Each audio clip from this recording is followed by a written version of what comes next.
Keys to the Kingdom series is deal with humility. Humility is very important. That is a key to the kingdom. Sirach chapter 7 verse 17. Sirach chapter 7 verse 17. We'll start with that. Be humble. Remember, Kendrick Lamar had that song, Be Humble. This is the book of Sirach, chapter 7 and verse 17. Humble thy soul greatly, for the vengeance of the ungodly is fire and worms. The vengeance of the ungodly is fire and worms, and and if you're not humble, you'll align yourself with that vengeance. You know what I'm saying? You'll find yourself dealing with that fire and those worms. Um, in the same judgment as the ungodly. Let's look at Acts chapter 20 and verse 19.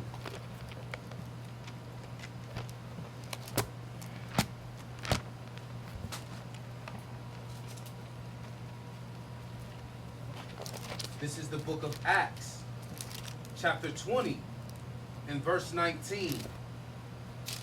Serving the Lord with all humility of mind and with many tears and temptations which befall me by the lying in wait of the Jews. By the lying in wait of the Jews. But the key point in that is serving the Most High with all humility of mind.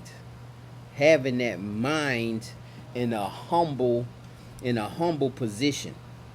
Being in humility in mind. Because sometimes you can even be dressed nice. You can even be dressed nice, but still have a humble mind.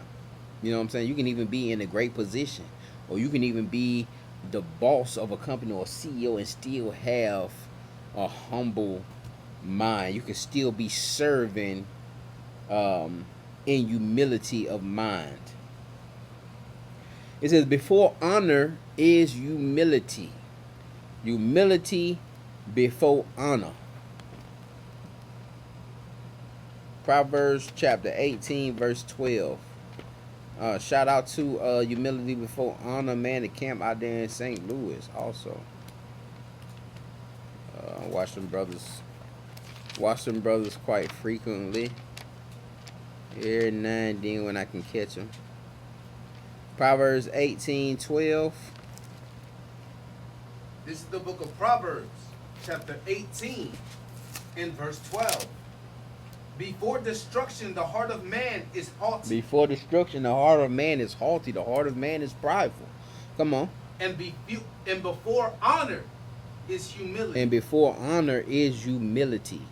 Humility has to be there before you're actually honored. But a prideful person, like if you out there going out to war and you think you know everything and you trying to take the charge and you all, you know what I'm saying? You mess around and get killed out there, man. You'll mess around and get killed out there because that pride will make you underestimate your enemy. You know what I'm saying? So that prideful mind will make us underestimate the adversary. It make us think that we're righteous and have us underestimating, you know what I'm saying, the powers of the prince of this earth, man, who's been given this earth. The power of the prince of the air, Shalakia. But Proverbs chapter 15 verse 33. Let's look at that. This is the book of Proverbs, chapter 15 and verse 33. The fear of the Lord is the instruction of wisdom, and before honor is humility. Alright, it says the fear of the Lord is the instruction of wisdom. Is the instruction of wisdom. The fear of the Lord is the instruction. And that's almost a definition also, right, for the fear of the Lord. The fear of the Lord is the instruction of wisdom. Alright, and before honor is humility. You see that also again. Let's look at Luke chapter 14 and verse 8. Luke chapter 14 verse 8. And you're going to look at a parable. We're doing a class on humility. And we look at a parable that the Most High, that the Yahushua, not the Most High, but the Yahushua, um, that he sent for. Matter of fact, start at verse 7. This is the book of Luke, chapter 15, 14, and verse 7. And he put forth a parable to those which were bidden, when he marked how they chose out the chief rooms, saying unto them, when thou art bidden of any man to a wedding, sit not down in the highest room, lest a more honorable man than thou be bidden of him. So, he's talking, he's giving a parable to those invited, and he's seeing how, jokers is out here trying to pick out the chief rooms. They like, man, I need to sit right here. I'm finna sit right here. I'm finna sit right, I'm finna, I'm saying? And so Yahweh is telling them, when you're invited to a wedding, sit not down in the highest room. Don't sit in the best seats. Don't sit in the chief seats. You know what I'm saying? Where we at, verse 9? Yep. And he that bade thee, and him come and say to thee, give this man place, and thou begin with shame to take a lowest room. All right, and so you don't want to be there. You want to be invited into a place, because if you sit yourself down in one of those chief seats, like a lot of times when somebody have a big dinner party, traditionally whoever sat next to the, say one of these long tables, like this, but maybe like times 10 or something like that, and whoever sat at usually the owner sat at the head table, usually Right. if it was a wedding, the bridegroom be on one end, the bride might be on the other end or whatever. Or it was a great king or something, the king gonna sit here, maybe, the next under him. Fellows next to Have his closest people next to him. You just go up there, you just go sit up there next to him, you know what I'm saying? He might Yeah, Chuck could be like, "What? Get up, brother Azaz. Come on, man, come sit down." And then you gonna be in your feelings. You gonna be in your feelings that king made you get up to sit somebody he felt more honorable to sit in that position. So you want to be humble when you come into the wedding, or you invited into a wedding, or you invited to you invited to anywhere. You want to be humble. Shalaki. You want to be humbled so you can be brought up, man. So you can be lifted up, and you won't be in your feelings as much. Right. You feel what I'm saying? Or it'll be honored if you sat in a low spot. I got you right here. Look. If somebody actually called you, that's like a level of honor that you would accept. Yeah, pocket. Yeah. On the opposite end of the spectrum. Yeah. So like if somebody call you from a low, like, come here, bro. It's just like, that's like a level of honor that. Right. He gonna get into that. Where we at? Verse 10. Verse 10. We at Luke chapter 14 and verse 10. Right.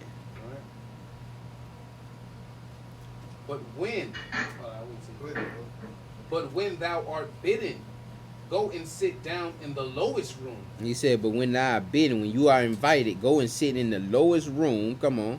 That when he that bade thee cometh, he may say unto thee, friend, go up higher, then thou shalt have worship in the presence of them that sit at meat with thee. So then once he bring you up out of there, he lift you up out of there. Hey man, you know what I'm saying?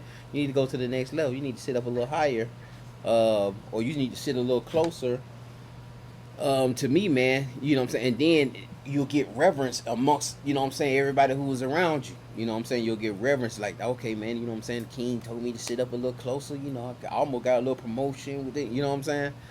And you'll get that promotion in front of your peers. Keep going. Verse 11. For whatsoever exalteth himself shall be abased. It says, for whosoever exalteth himself shall be abased, shall be brought down low. Come on. And he that humbleth himself shall be exalted. And he that humbleth himself, he shall be exalted. Go ahead. Then said he also to him that bade him. That's all I wanted. So just going into you know what I'm saying, being humble when you go into a place. You know what I'm saying? Don't go in there, you know, acting like you know everybody, trying to name drop. You know what I'm saying? A lot of jokers are going to a situation or going to a party and try to name drop, or even go to, say, a unity camp, or you know what I'm saying, something like that, and try to name, or go to the unity camp and say we tried to go up there and you know what I'm saying, I'm finna, well, we speaking next. Right. You know what I'm saying? You don't want to go into a position like that. You want to be in a position, sit into the humble spot, and then they ask you to go up, then you go up. You see what I'm saying? But you don't go there expecting to speak, or go there expecting I'm finna read next, or I'm finna be next to Sabak. I'm finna read for Sabak. Right. You see what I'm saying? You don't want to go there in that position. You want to just go there, be humble, and then be brought up. You know what I'm saying? But you start in humility. Don't care what you know. Right. And then, once you have the humility, then the honor will be there. Let's look at Proverbs chapter 22 and verse 4. Humility will be rewarded.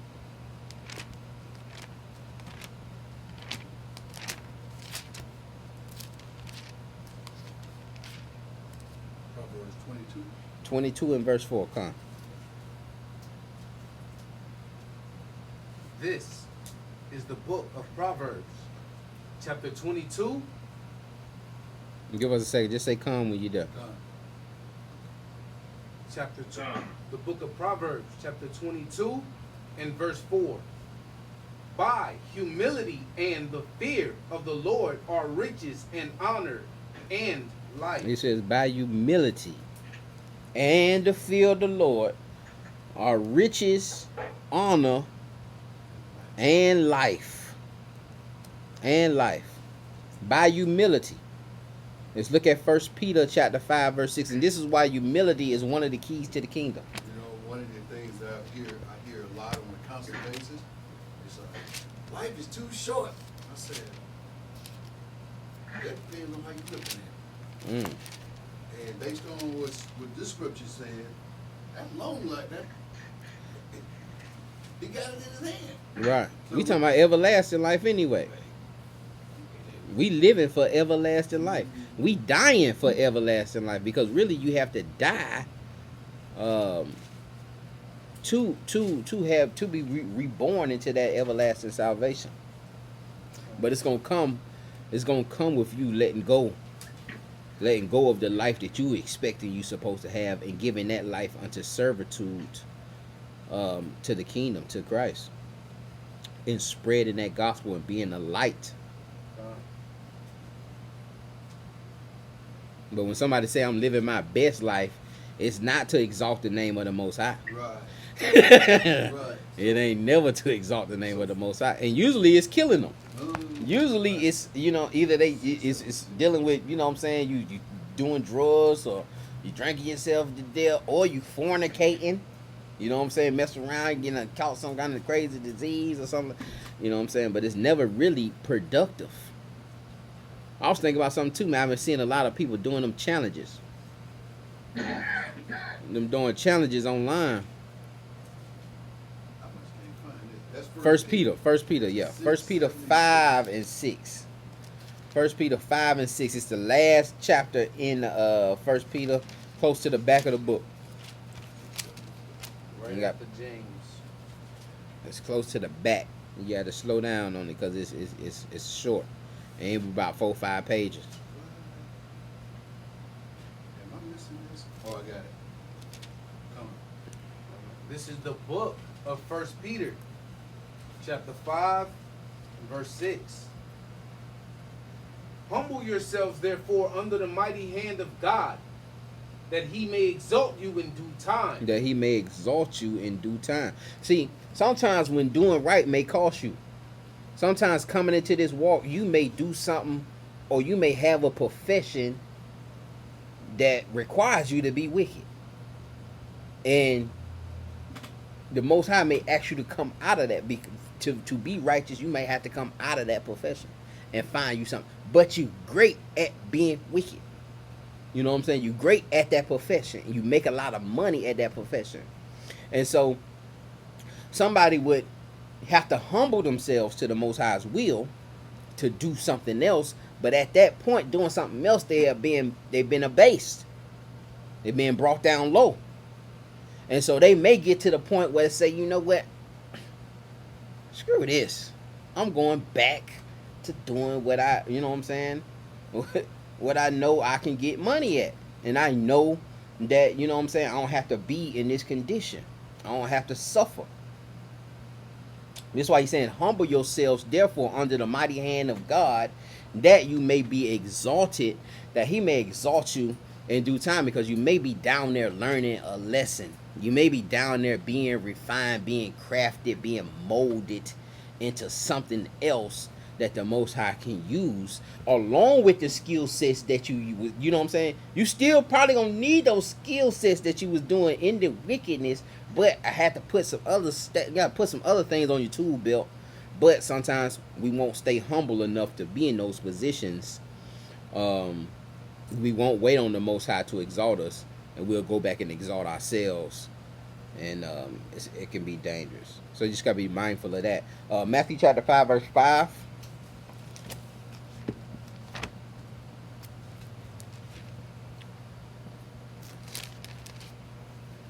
They're like selling drugs. That'll be an example. You know what I'm saying? Well, you know, you came into the truth. You like, you know what? I ain't selling drugs no more. I'm not finna, you know what I'm saying? I'm not finna be cooking up no crack. And you know, you go get you a little modest job, and it ain't the same money. Right. You know what I'm saying? Ain't the same money. This is the book of Matthew, chapter 5 and verse 5. Blessed are the meek, for they shall inherit the earth. It says, blessed are the meek, so they shall inherit the earth. Blessed are the humble. So your humility is going to give you the inheritance of the earth. You know what I'm saying? If you're a prideful person, you may not even be able to handle that kind of inheritance. You know what I'm saying? But in meekness, that'll allow you to have the heart to be able to govern the earth, to be a governor of the earth. All right, the first shall be last. Let's look at Luke chapter 22 and verse 26.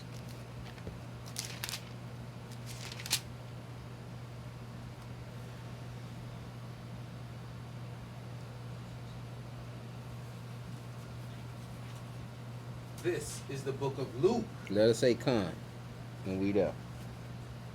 Luke 22. 22 and verse 26. Gone. This is the book of Luke, chapter 22 and verse 26. But ye shall not be so, but he that is greatest among you, let him be as the younger. So like it start at 25. Verse 25.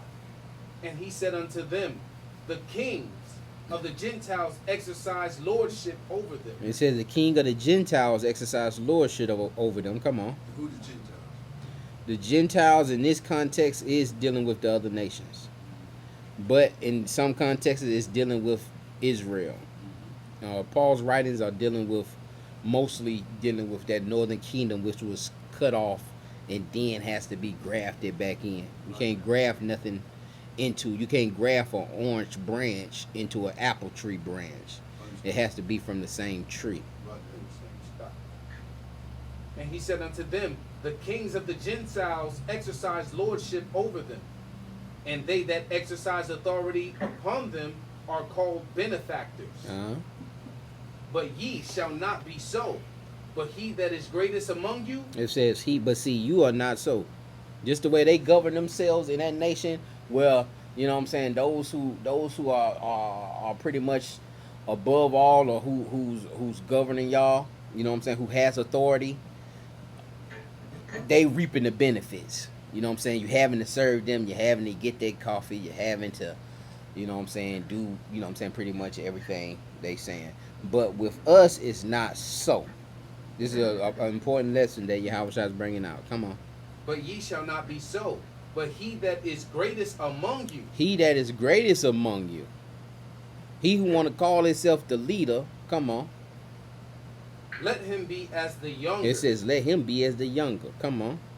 And he that is chief, as he that doeth serve. And he that is chief, he that's in authority, he has to be the one who's serving. When it says younger, because cultural wise, the youngest person would always be the one have to go out there with the sheep, just like David was out there with the sheep.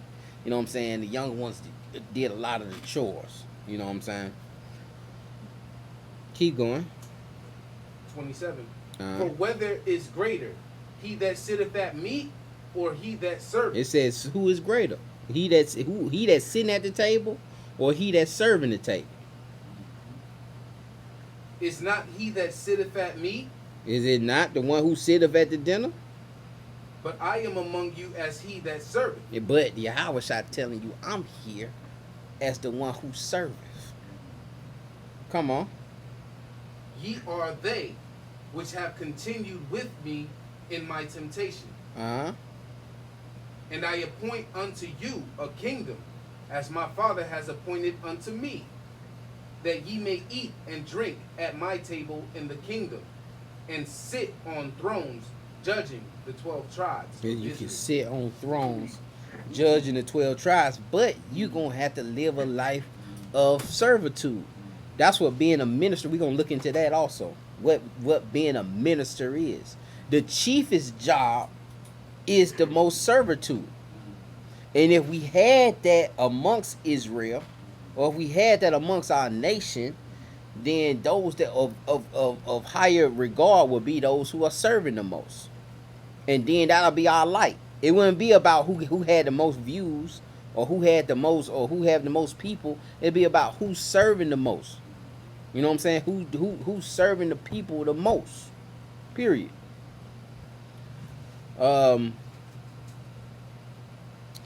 Let's look at Luke chapter 9, verse 46.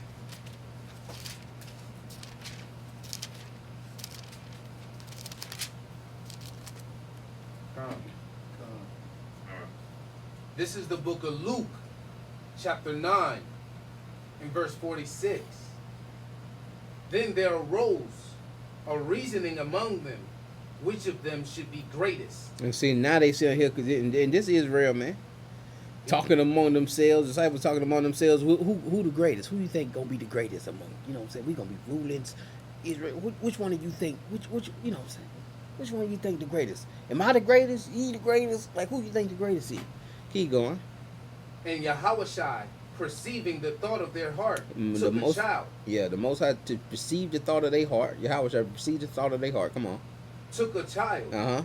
and set him by him, and said unto them, Whosoever shall receive this child in my name receiveth me, and whosoever shall receive me receiveth him that sent me. For he that is least among you, all the same shall be great. It says, so he that is least among you, he went and got the child. And said, if y'all receive the child, if you can receive the child as that position, you know what I'm saying, as being that great one. And then whosoever receiveth me, whosoever receiveth him, receiveth me that, or receiveth him that sent me. For the least among you all,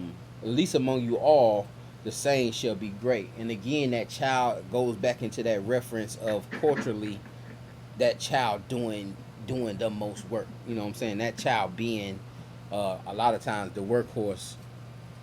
I know one of the other nations and cultures they got where it's a child's every so many years a child is born. I think it's in Peru or somewhere.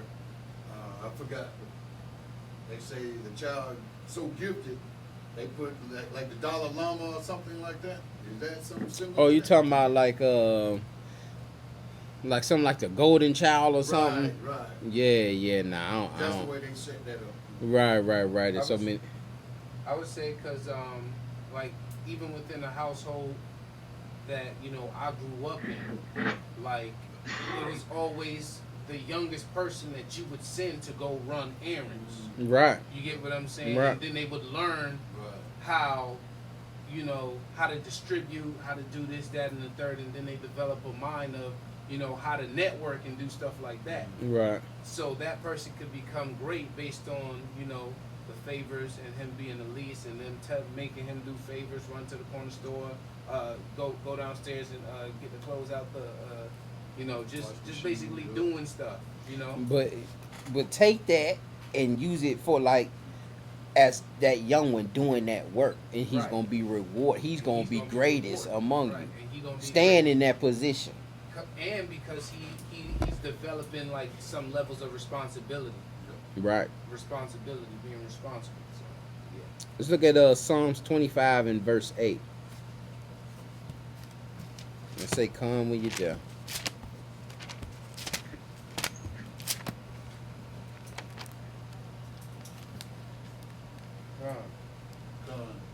Con. This is the book of Psalms, chapter 25, and verse 8. Good and upright is the Lord. Therefore will he teach sinners in the way. The meek will he guide in judgment, It says, "The humble will he guide in judgment." Come on. and the meek will he teach his way. The humble will he guide in justice, and the meek will he teach his way. Will he teach his way? And so we are just going back to that being humble, to actually being able to take on those instructions by the Most High, and to learn His way, and to be that servant. It takes some humility, because when you get up of age, a lot of like that middle child, he ain't gonna want to do that. You ain't finna tell him to go get you ain't finna go send that middle child to the store. Say, you the oldest brother, you finna send that middle child to the store, and without any reward. You know what I'm saying? Without winning, okay, you get you something too. Right.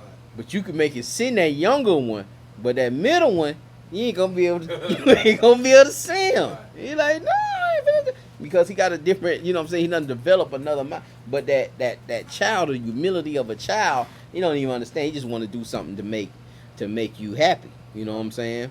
He just want to do something to honor you. Contribute. He want to contribute. Right, exactly. You got to keep that same mind to do the work spiritually. Let's look at the parable of the publican and the Pharisee. And it's dealing with prayers, praying in humility. And let's look at Luke chapter 18. We're going to look at Luke for the account. Luke chapter 18 and verse 9.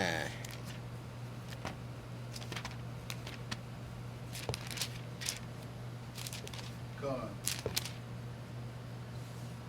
This is the book of Luke, chapter 18, and verse 9.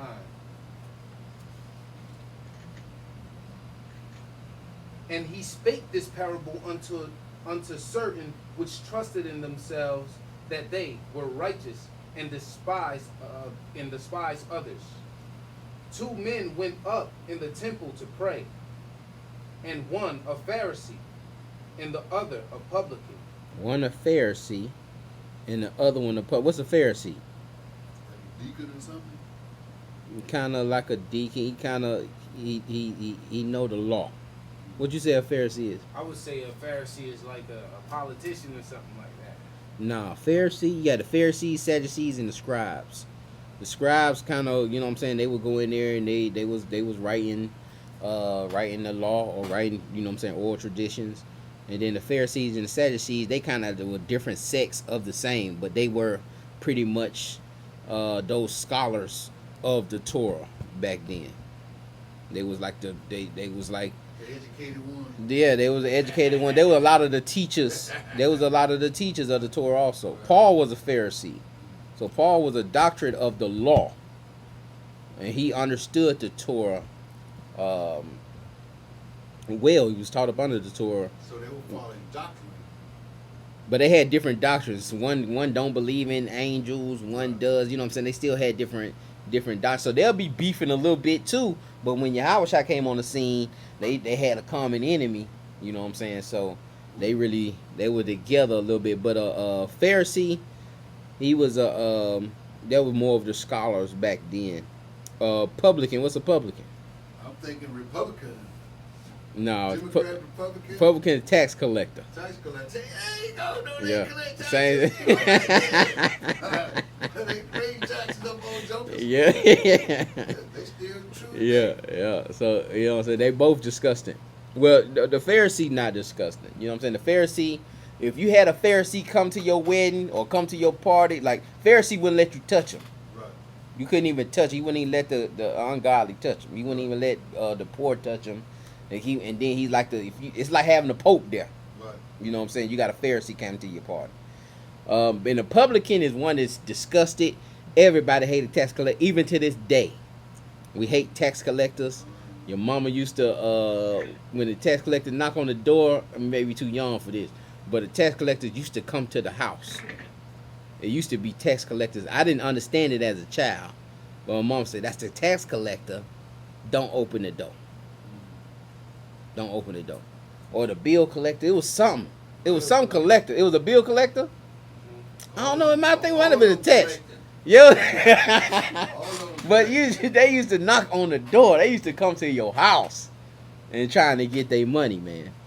But yeah, the publicans are disgusting people, culturally back then, and somewhat today also. Keep going though. This is the book of Luke, chapter Verse 11. verse 11. It's a lot. Thanks. The Pharisee stood and prayed thus with himself: God, I thank thee that I am not as the other men are, extortioners, unjust, adulterers, or even as this publican. So the Pharisee, just how he praying to himself. I'm grateful that I'm not no extortioner, unjust, an adulterer, or even as this darn tax collector next to me. Come on. I fast twice in the week. Uh-huh. I give tithes of all that I possess. I give tithes of all that I possess. I fast twice a week. Come on. And the publican, standing afar off, would not lift up so much as his eyes unto heaven, but smote upon his breast, But saying, he God, smoked upon his breast and said, what? God, be merciful to me, a sinner. Be merciful to me, a sinner. Come on. I tell you, this man went down to his house justified rather than the other. For everyone that exalteth himself shall be abased, and he that humbleth himself shall be exalted. And he that humbled himself. So again, you have the same thing while we was talking about the wedding, being invited to the wedding, and you sitting in the chief seat. The Pharisee went in there saying, hey man, I've been fasting twice a week. I pray all the time. I tithe all the time. I'm not no extortioner. Thank you that I'm not one of these people like this. And then the publican, he he hit his chest like, just be merciful to a sinner. Completely honest. Completely humble. You know what I'm saying? That's how you got to come to the Most High. You got to come humble and open yourself up and admit your sins and admit that you filthy rags. But the Pharisee puffed it up. His prayer is puffed up. He was looking down on the guy talking. He was looking down. Right here. Right next to him.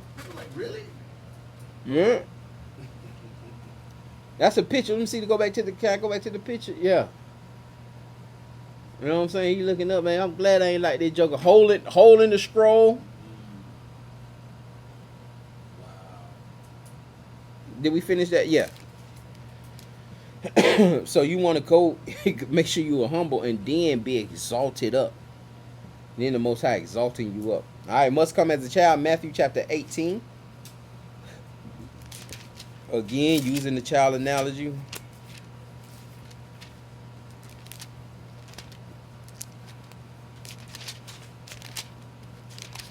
Huh?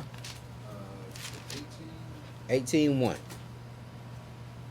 Matthew chapter 18, verse 1. Done. This is the book of Matthew, chapter 18, It's pretty much the same account.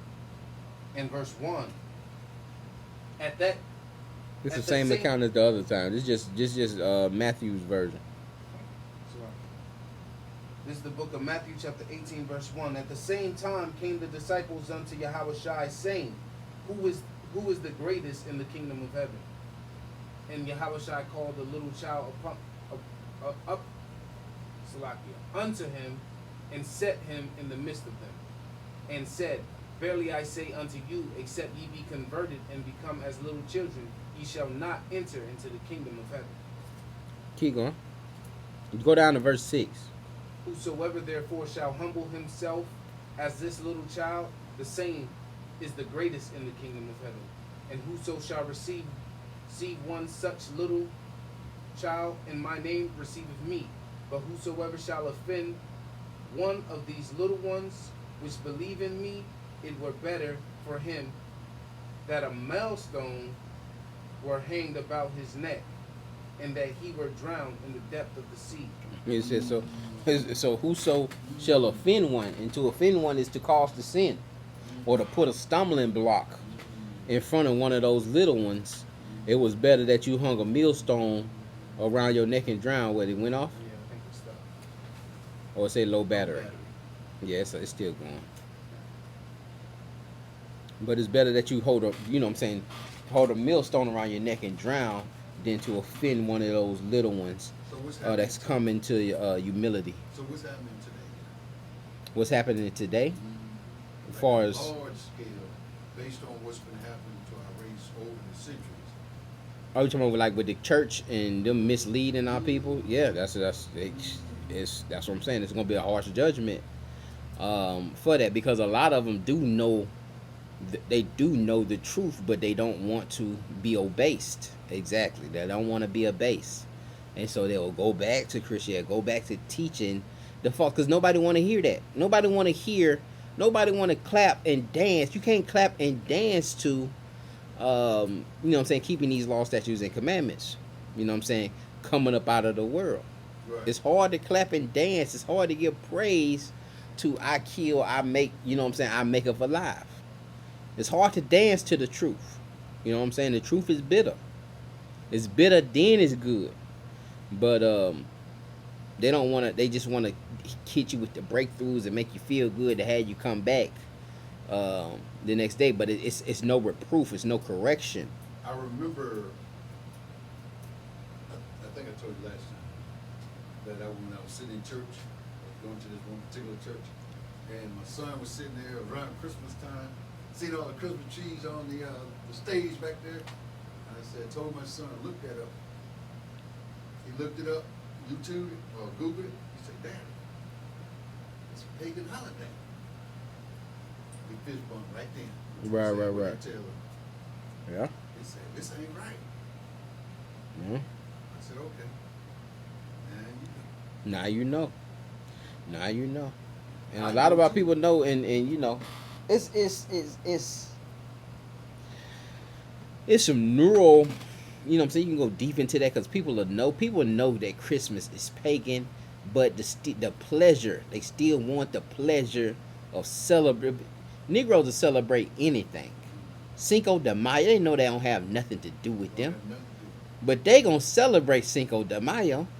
They gonna drink them some margaritas and get them some tacos, salt their glass, and say a couple Mexican phrases to celebrate Cinco de Mayo and spend their money.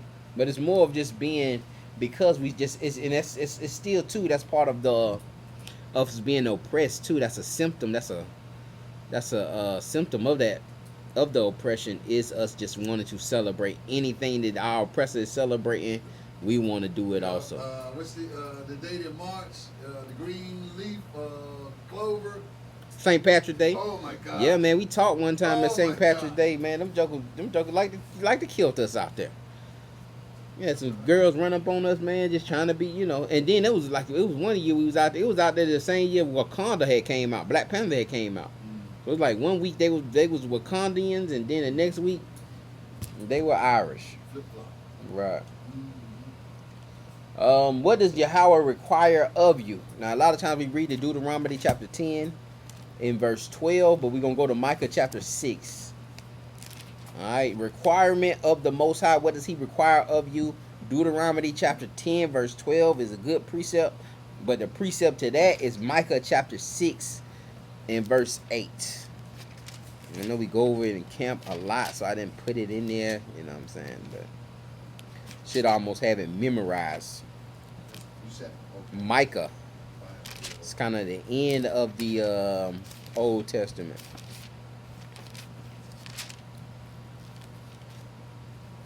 The fourth book is real short, though. A lot of those books are short. We'll say, come when you're there. Come. You said what? Micah 6? Micah chapter 6 and verse 8. Come. Come.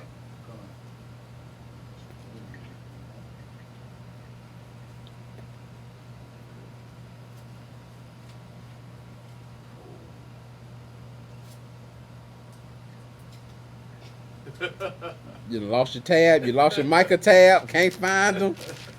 You find Nahum. Yeah, just, You find Jonah. Yeah, I'm there. He got after it, I got it, Jonah. I got it. This is the book of Micah, 6 and 8. chapter 6 and verse 8. He that sheweth thee, O man, what is good, and what doeth the Lord require of thee? He have showed thee, O man, what is good, and what doeth the Lord require of thee? But what? But to do justly, But to do justly, and to love mercy, and to love mercy, love kindness. Come on. and to walk humbly with thy God. And to walk humbly with thy God, man. To walk humbly. To walk humbly. This is a walk of humility. This ain't a walk of being puffed up. Look what we doing. This is a walk of humility. All praises go to the Most High. Anytime somebody tells, man, that was good, Clay. That was good. All praise to the Most High, man. You got nothing to do with me. All praise to the Most High. You said about being humble, what it's saying scripturally, humble, humble, humble, humble. I've been watching a lot of YouTube on some of the other brothers, and I noticed when they be talking to individuals, and I could be watching the individual, and they don't have a clue, look like they don't care, or they just too busy fussing with them. But yet still, the brothers still be humble enough, saying, look, it took me a while, it's probably gonna take you a while, now let's, pine cone hit your top of the head, then all of a sudden you wanna jump on it. Otherwise than that, they don't never just destroy them totally and completely. But they leave room for them to say, I learned something. You know what? I'm gonna go back again. I wanna listen. Right. I wanna listen. But I ain't never seen none of them destroy completely. Yeah. Sometimes, you know what I'm saying, you somehow you gotta lift them up to cut them. Sometimes you can cut them. You guys gotta kind of discern the spirit on the person to know how to teach them. Yeah. Then the Colossians chapter 4 verse 6, let your speech be seasoned with salt, that you'll know how to answer every person. So sometimes you just you know what I'm saying, you just gotta look at a person and kind of examine them. Or if you can't examine it, just lift them up first. Give them this the Deuteronomy 7:6. Exalt them up. Hey man, we the greatest nation of people. And then at the end start cutting. When I first was coming in, we were cutting and slashing everything. Anything walked by, it might be way across the street. Would be like, yeah, you harlot, you need to put those clothes up. You know what I'm saying? So, but you gotta, you know what I'm saying, you'll discern those things within your growth. And you'll see people online doing that, but you know what I'm saying, you kind of don't just leave them alone, because it's part of their growth. It's part of the growth. When you first coming in, you want to cut everything that come by you. That's wicked, you want to slice it. But then you'll learn, you know what I'm saying, that it's a time and a place for everything. And you'll learn when to cut and when to lift up and then cut, and when somebody's ready for it. Did we finish that? Yeah, walk humbly. Matthew chapter 11 verse 29, walk as a king. We should be right down. Nope. Matthew 11:29.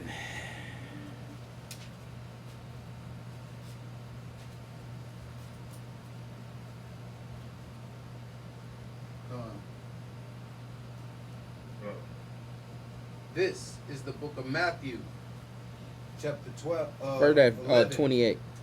and verse 28. Come unto me, all ye that labor and are heavy laden. It says, all ye that what? All ye that labor All ye that labor, man. and are heavy laden. All thee that labor. Some labor within this thing. And are heavy laden. Come on. And I will give you rest. And I will give ye rest. Come on. Take my yoke upon you and learn of me, for I am meek and lowly in heart, It says, I am meek. Y'all was just saying, I am meek, lowly of heart. Come on. And ye shall find rest unto your souls. And you should find rest unto your souls. Come For on. my yoke is easy and my burden is light. My yoke is easy, my burden is light. We said supposed to walk as the king. Our walk should be just like his. You know what I'm saying? So if he's meek and lowly in heart, he's being an example, being a light unto us, being the light unto the world. We supposed to have that same meekness and humbling of heart, lowly of heart within us. 28, labor. It said labor and then all heavy laden. All heavy laden. Laden? Laden, yeah, like you know what I'm saying, like a heavy burden Mm, that's on you, or you very tired. right. Okay. So I'll give you rest. All those that are heavy laden, Right. all those are ridiculously tired Mhm. from laboring. Right. You know what I'm saying? I'm gonna give you rest, because if you're doing it right, you're gonna be tired. Right. You know what I'm saying? If you're laboring, if you're ministering right, you're gonna be tired. Right. You're gonna need prayers for you too. You're gonna need prayers for strength too. You know what I'm saying? And once he comes, he's gonna give you rest. Lay that burden on me. All right, the answer starts with humility. And the answer, 2 Chronicles chapter 7, verse 14. Anytime somebody say, well, what's the answer? What's the whole point? If we get into the Bible, what's the whole point of what's the whole thing? You know what I'm saying? 1 Kings chapter 8, verse 46, and 2 Chronicles chapter 7, verse 14. All right, those are precepts for that. But 2 Chronicles 7:14 is the same thing as the 1 Kings 8:46. These are the answers. At the end of the day, you say this how you end them out when they just say, well, what's the end goal? What we need to do to get out of this thing? That's what you hit them with. So we're going to 2 Chronicles. 2 Chronicles chapter 7 and verse 14. Um,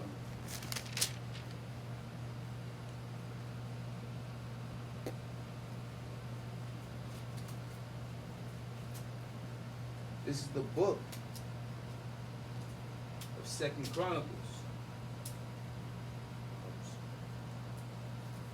Chapter 7 and verse 14. If my people, which are called by my name, shall humble themselves. It starts with that. It starts with the humility. If my people which are called by my name shall humble themselves, come on, and then what? And pray. Just as the publican. And pray in humility. Come on. And seek my face. And seek my face. Come on. And turn from their wicked ways. And what is, well, I'm going to just see if y'all remember. What did it mean to seek my face early? what, getting into the spirit of God, get him shining his face on you, you get favor, To seek him early, to be diligent. diligent. To seek him diligently, earnestly, hard. You know what I'm saying? Putting effort into seeking his face. And seek my face. I just threw that in there because we did a class on seek my face. Come on. And seek my face. And turn from their wicked ways. And turn from their wicked ways. Then what? Then will I hear from heaven. Uh-huh. And I will forgive their sin. And then what? And I will heal their land. And then he gonna heal the land. And then he'll heal the land. He said their land. Their land. Who is there? What is their land? You talking about tribe of Jacob, Yeah, Israel. tribe of Israel land, Yeah. and that land is in Jerusalem. That land in Jerusalem. But as far as here, in the United States, well, he's still gonna take care No, of he it. gonna end up. This place gonna burn. Mm, This place gonna burn. But our land will be healed. right. This earth will be healed. Mm, You know what I'm saying? This earth will be healed. I got a class on you kill us, you kill the earth. And all that ties in. All these plagues, all these things tie right into what he's doing to what Esau's doing to God's people. Let's look at Sirach chapter 2 and verse 17. That's in your Apocrypha. Ecclesiasticus is going to be in your Apocrypha, chapter 2 in verse 17. Ecclesiasticus is a wisdom book. It's just like Proverbs and Psalms and Ecclesiastes. It's a book of wisdom. okay. Sirach chapter, we say Sirach because that was the son's name. but it's Ecclesiasticus in there. It's kind of in the middle of the book, Okay. but it's a big chapter. But if you hit it in the middle, you should find Ecclesiasticus. Come. All right, we're looking at chapter 2 and verse 17. This is the book of Ecclesiasticus, chapter 2 and verse 17. They that fear the Lord will prepare their hearts and humble their souls in his sight. They will humble their souls in his sight. Keep going. Say, Watch how, and this how you humbling your soul in his sight. This is an example. And they will say what? saying, we will fall into the hands of the Lord. We gonna fall into that. Whatever your will is, we gonna fall into the hands of the Lord. Do what you must. Do what you want to do with me. Let your will be done. That's humbling yourself to the Lord. Humbling yourself in his sight. Come on. And not into the hands of men. And not into the hands of man. For as his majesty is, so is his mercy. So is his mercy. Alright. So we'd rather deal with the judgment of the Most High than with the in the hands of man. Mark chapter 9 verse 35, be careful.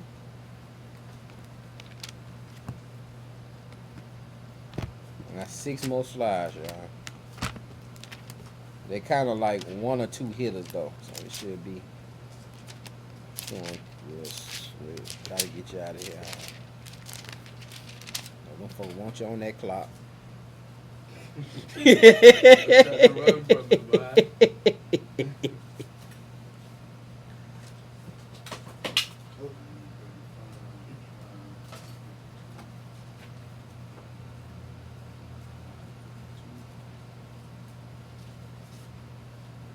Matter of fact, this is go to Galatians, cause this again, this is the same account. I don't know why I put that in there. I put every account in there, but it's the same account with Yahushua when they disputing amongst themselves, and then they sit in the child there to give an example of how they need to be humble.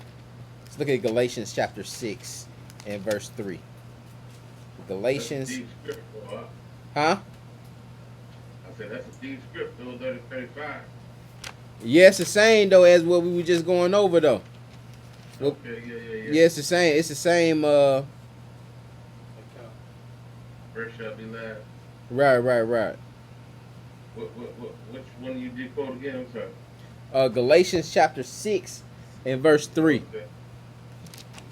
Yeah, we read it in Luke and we read it in Matthew. I ain't want to tie y'all out. I put it in there. I put every account in there. Except John. John may not have it in there though. John kind of came after all the other books and kind of gave a lot of the stuff that were missing. Galatians chapter 6 and verse 3. This is the book of Galatians, chapter 6 and verse 3. For if a man think himself to be something when he is nothing, he deceiveth himself. If a man thinketh himself to be something when he is nothing, he deceiveth himself. Keep reading. But let every man prove his own work. It says, let every man prove his own work. What does it mean to prove your own work? To be diligent. What does it mean to prove? What does it mean to prove a friend? To show that What does it mean to prove all things? To search, to confirm, take time out. 'Cause if To you don't have prove. the time, you can't find out. You gotta find out, right? You gotta find out. You need time to find out. Seek. Let every man prove his own work. Test it. Put it through the trials. Prove it. But Make sure that it is what it's supposed to be. Put it through the furnace. Prove whether it's real. Prove whether it's sturdy or not. So when it's saying prove all things, when the 1 Thessalonians 5:21 we say prove all things, that means put all things to the test. Your wife, your kids, your job, put everything to. Don't believe nothing. Test everything, prove everything, make sure everything is what it's supposed to be. And so this is saying prove, test your own work. Put your own work on the scale. See if it weighs up, but see if it's supposed to weigh the way it's supposed to weigh. Come on. But let every man prove his own work, and then shall he have rejoicing in himself alone, and not in others. Keep going. For every man shall bear his own burden. Because we all gonna bear our own burden. So let every man prove his own work, not another man. You know what I'm saying? Not another man, because another man really don't know. You know what you be doing. You know what I'm saying? I don't know what you do outside of it, but you know. Right. You know what I'm saying? And y'all know what I do. But I know. All right, a base and a bound. Let's look at Sirach, Ecclesiasticus again. Let's go back in the Apocrypha. 5 more slides. Apocrypha 18, Sirach chapter 18, verse 25. Ecclesiasticus chapter 18, verse 25. This is the book of Sirach, chapter 18, and verse 25. There's wisdom here. When thou hast enough, remember the time of hunger. It says, when thou have enough, when you are filled, remember the time of hunger. Come on. And when thou art rich, think upon poverty. And it says, when need. they are rich, think upon what? Poverty and need. Poverty and need. Why you think it's saying that? So you can kind of humble yourself. So you You can can stay humble humble. you, so you can stay humble and you can stay hungry, even when you full. Right. You can be hungry even when you full. You know what I'm saying? A lot of times we don't understand that. I would say, yeah, you didn't understand. I don't understand why Oprah's continuing to work.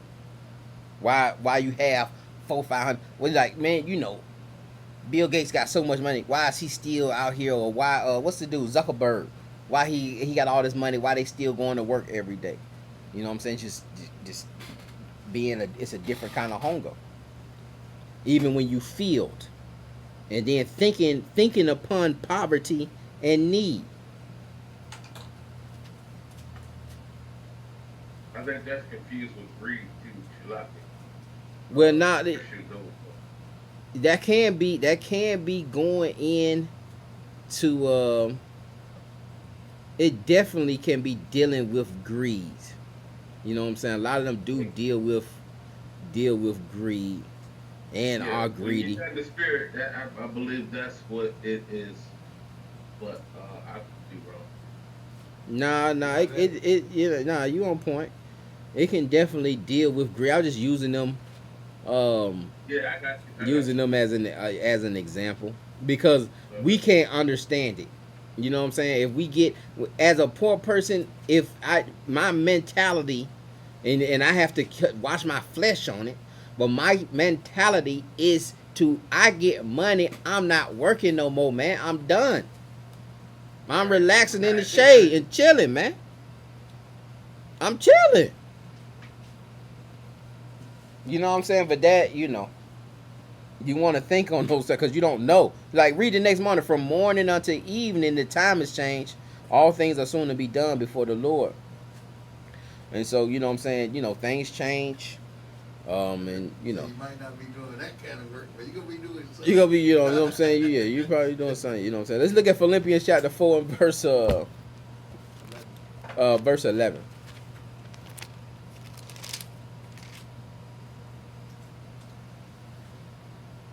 Because, yeah, man, I don't even know.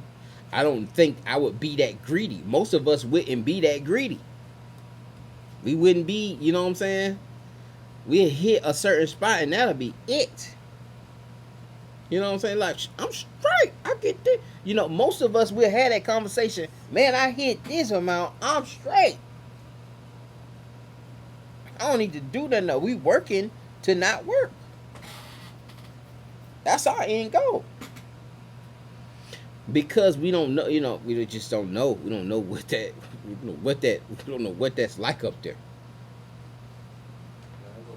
I kind of see even the other side of the spectrum, even with the rich, they still have to work in order to keep their status. It may not be the heavy laden work, but they have to be consistent with what it is that they're doing in order to keep that influence, to right, keep that power or right. whatever. Yeah. Right. And again, man, some people, a lot of people are just. I was the I forget what dude this was. It was some Staples. I want to say it was Staples. The dude, I seen a documentary of the 1%er. The dude said, he said, I'm not gonna stop till my portfolio says I've conquered the moon. Like I've been to the moon. Like I done been everywhere here, and I want my portfolio to speak on the things that I was doing outside in this other gap. That's why they going up there. They seeing something else that we can conquer, something else that we can rule over, something else that, we can make money off of. And a lot of them, it's just never gonna stop, man. Like the Rockefellers, Rothschilds, bank, it's just Greed. yeah, it's an extreme amount. Talking about the Space Force? Yeah, you got the space. Well, you got the Space Force, but yet, you got some people just like that little company that just want to send people out there for a couple $1 million. You can go out of space. Yeah, do their own Virgin Islands. Yeah. Virgin Airlines. Yeah. Jokers want to put that on their portfolio, and they want to go out there and buy land on the moon. Jokers buying land on the moon just to say, "Hey, man, I got a couple acres on the moon." But they ain't never been to the moon, huh? I don't think they ever been to the moon. I believe I don't think they ever been. You know what I'm saying? But that's another discussion. But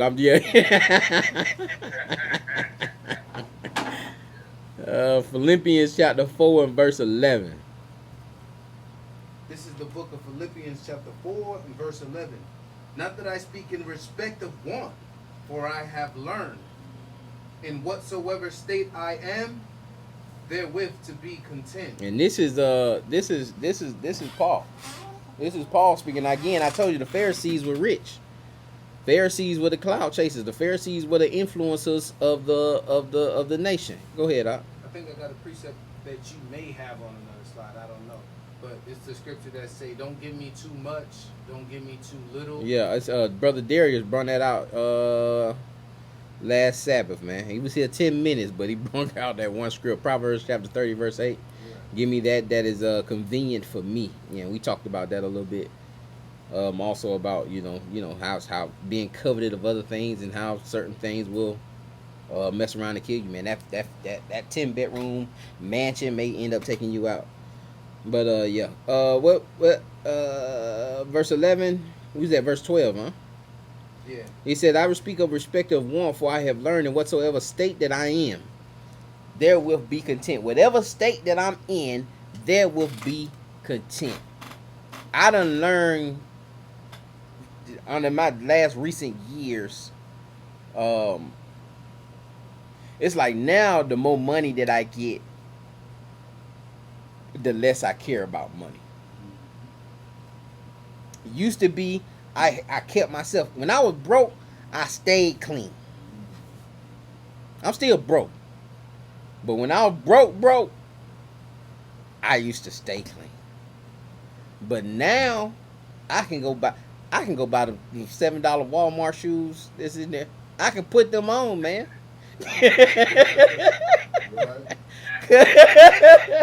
I can put them on, man. I don't know why I don't really know the logic behind that, but I'm just, you know what I'm saying, and I done seen rich people get like that also. It's just I don't know, man. It's just more important to see the money stack, I guess. I don't know. But I'm content.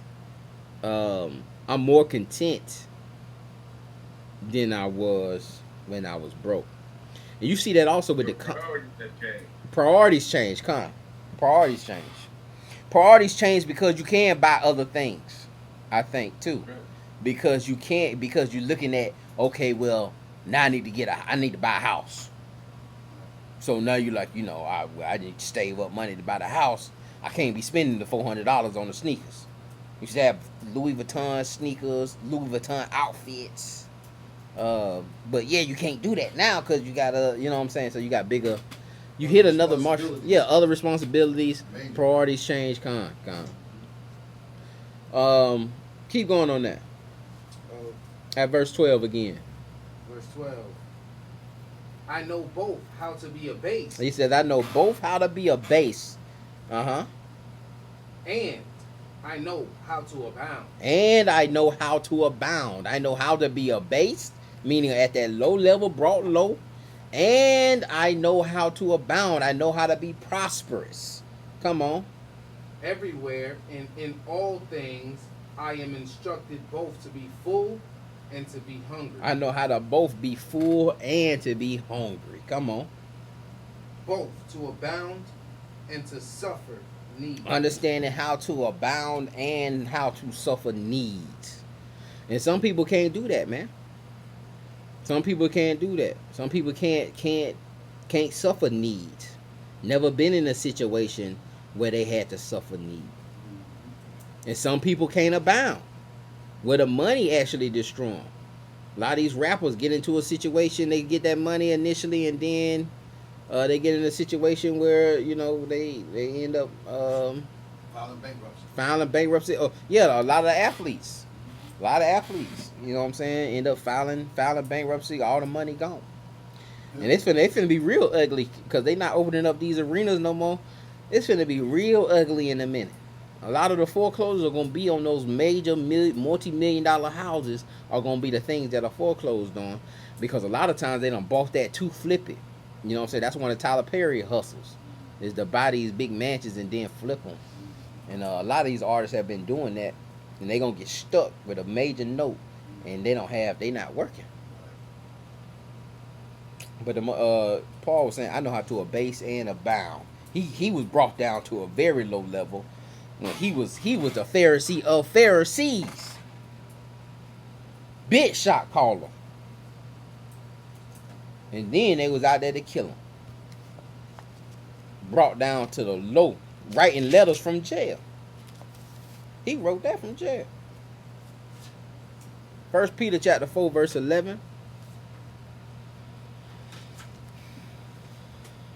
It's the book of 1 Peter. Come on when you're there.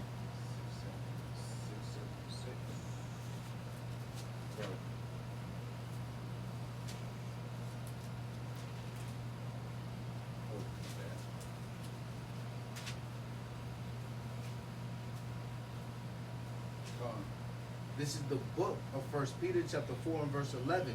If any man speak, let him speak as the oracles of God. If any man minister, let him do it as of the ability which God giveth, that God in all things may be glorified. Now it says, if any man speak, let him speak as the oracles of God. And if any man minister, let him do so as the ability which God giveth. So it's ability to your ministry. It's a God-given ability. It's a God-given capacity to your ministry. And if you look at that word minister, diakonio in the Greek, it says to be a servant, attendant, domestic, to serve, wait upon, to minister to one, render ministering offices to be served, minister unto, to wait at a table, offer food, drink to the guests, of women preparing food, to minister, i.e. supply food necessities of life. If any man minister, let him do so as the abilities that have been given. And again, that ministry goes into servitude. Your minister should be your servant. Your leader should be your servant. I take, like, for instance, Congressman John Lewis. I did a little background search on who's the wealthiest senator or congressman. He had $0.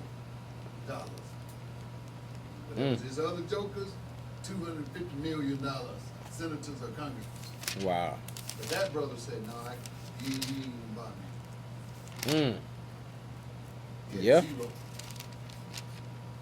Yeah. Humble. Couldn't be bought. That's a testament.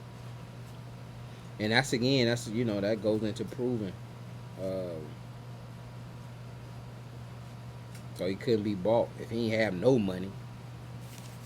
He could have. Yeah, he definitely could have went. That's what they in there doing. They was like, They in there selling their services, selling their their allegiance. Matthew 11:11.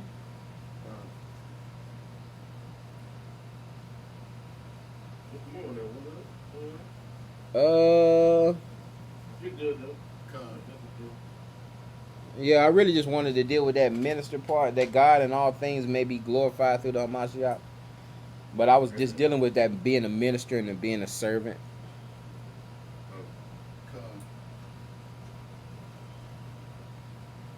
This is the book of Matthew, chapter 11, and verse 11. Verily I say unto you, among them that are born of a woman, there has not risen a greater than John the Baptist.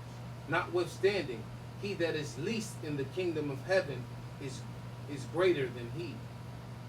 All right, so Gotta explain that one to John the Baptist, all right, have not risen a greater than John the Baptist. All right, what did John the Baptist wear?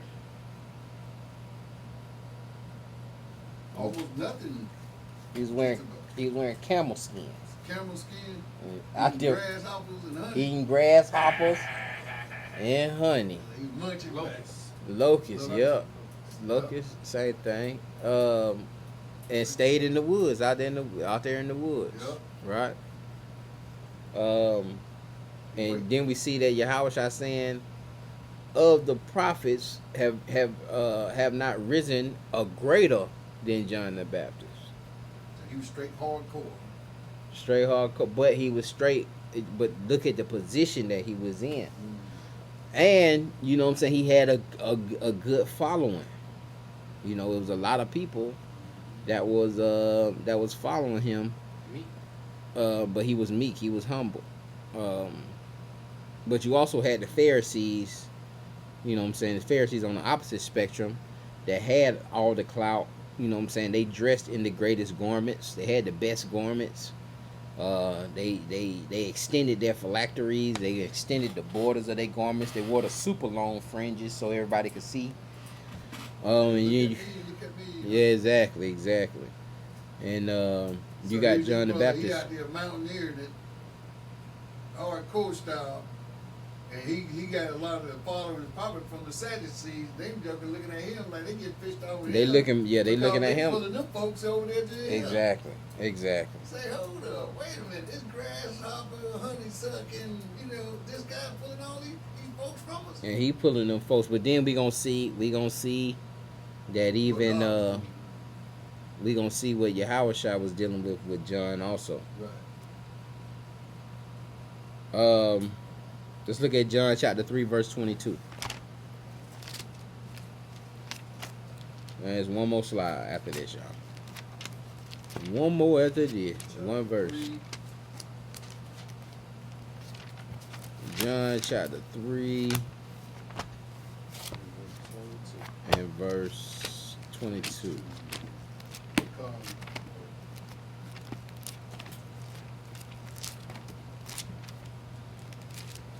This is the book of John, chapter 3, and verse 22.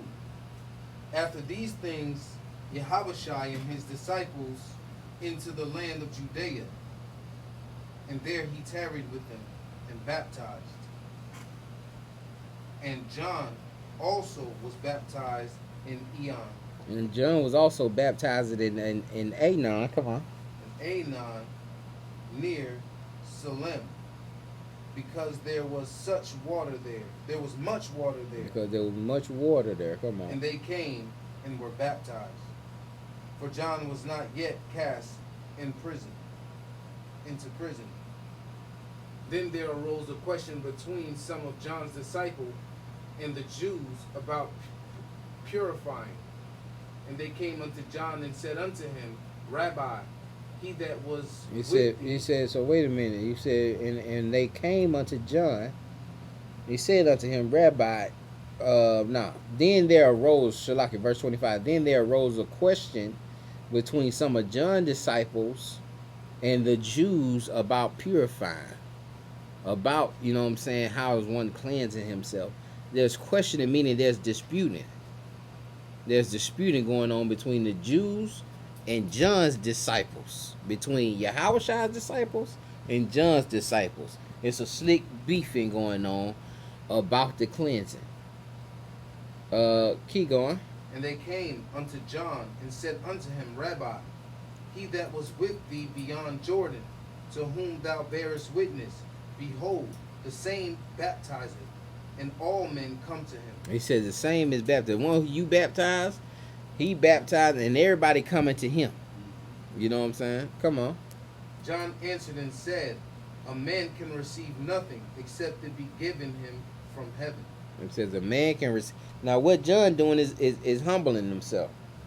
A man can receive nothing unless it comes from heaven. Come on. Ye yourselves bear me witness that I said, I am not the Christ, but that I am sent before him. I told y'all, I am not the Christ. I am not the anointed one. I'm the one that's sent before him. I'm the one who ushers him in. You know what I'm saying? I'm here to flash, to bring him in. I'm the one before him, but I'm not the Christ. I told y'all that. This is what he's speaking to his disciples. Come on. He that has the bride is the bridegroom, but the friend of the bridegroom, which standeth and heareth him, rejoiceth greatly because of the bridegroom's voice. It says because the bride, he that hath the bride is the bridegroom. All right, the bridegroom has the bride, but the friend of the bridegroom, who standeth and heareth him, the best man also rejoices when his partner get married. Now the reward goes to the bride. I mean the bridegroom, because he's the one getting married. But the best man is happy also. He's rejoicing also. And John is, you know what I'm saying, pretty much relating himself to being that best man or the bridegroom's friend. Right. Keep going. So, he that has the bride is the bridegroom, but the friend of the bridegroom, which standeth and heareth him, rejoiceth greatly because of the bridegroom's voice. This, my joy, therefore, is fulfilled. He must increase, but I must decrease. He must increase, but I must decrease. All right, so John is humbling himself and telling his disciples that I'm not. My job is done, pretty much. I'm done. He's here now. That's what y'all supposed to be dealing with. All right, and they was puffed up and trying to compare John. Like, hey man, you need to, trying to make that. Like, listen, I gotta decrease so he can increase, and we also, in ourselves, have to decrease. Master key verse, Philippians chapter 2 and verse 5, and we'll end with this one. We also have to decrease so he can increase in our lives, and that's what our inner conversations have with our mind, our heart, and our spirit. That's that John. That's them disciples of John versus Yahushua and his disciples. We gotta decrease so that he can increase, so that we can make room for him. Philippians, he's gonna be a little towards the back. Now wait a minute, 2 and verse 5. We're gonna read 5 through 10. This is the calm you there. Come on. This is the book of Philippians chapter 2 and verse 5. Let this mind be in you, which was also in Yahushua. He said, let this mind be in you. Let this mind. You need this mind in you. Come on. Who, being in the form of God, thought it not robbery to be equal with Yahweh.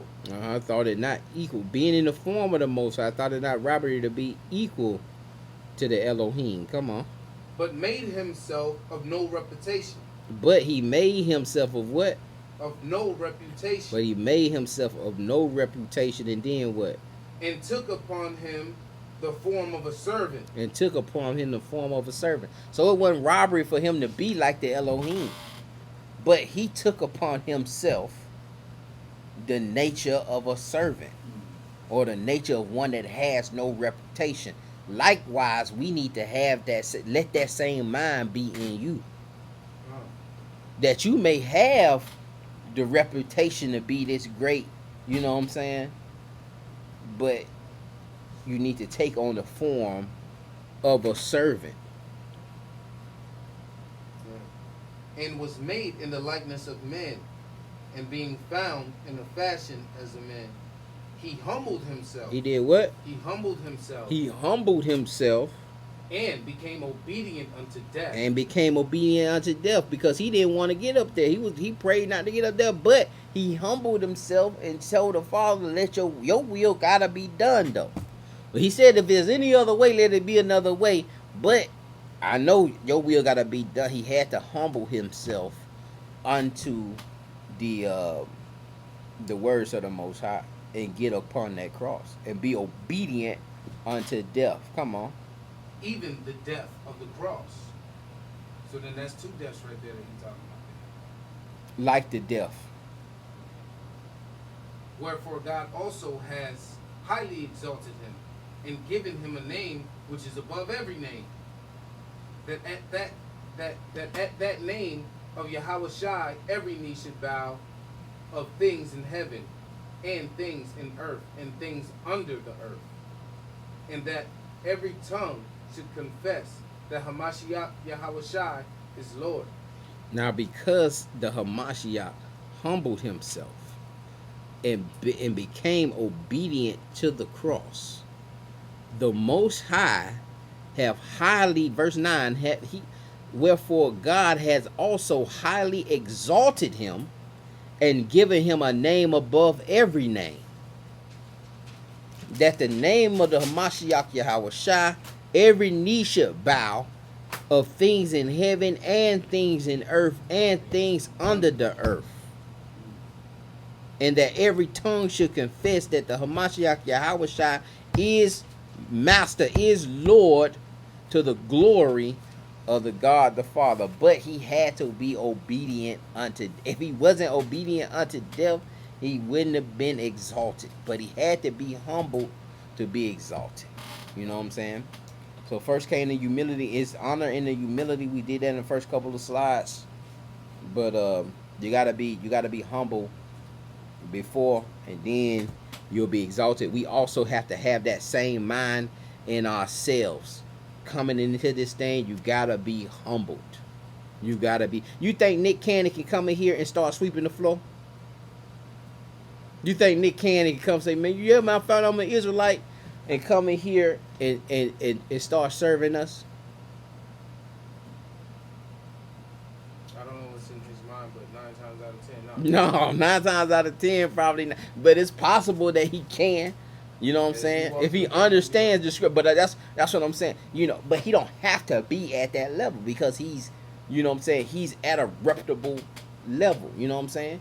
He's at a level to be of high reputation. But if he was to humble himself, then the Most High would exalt him and make him great, maybe make him even greater within the nation. Even greater than what Hollywood tried to make him. You see what I'm saying? And so likewise, we got to have that same mind within ourselves. Any questions? Anybody had anything else?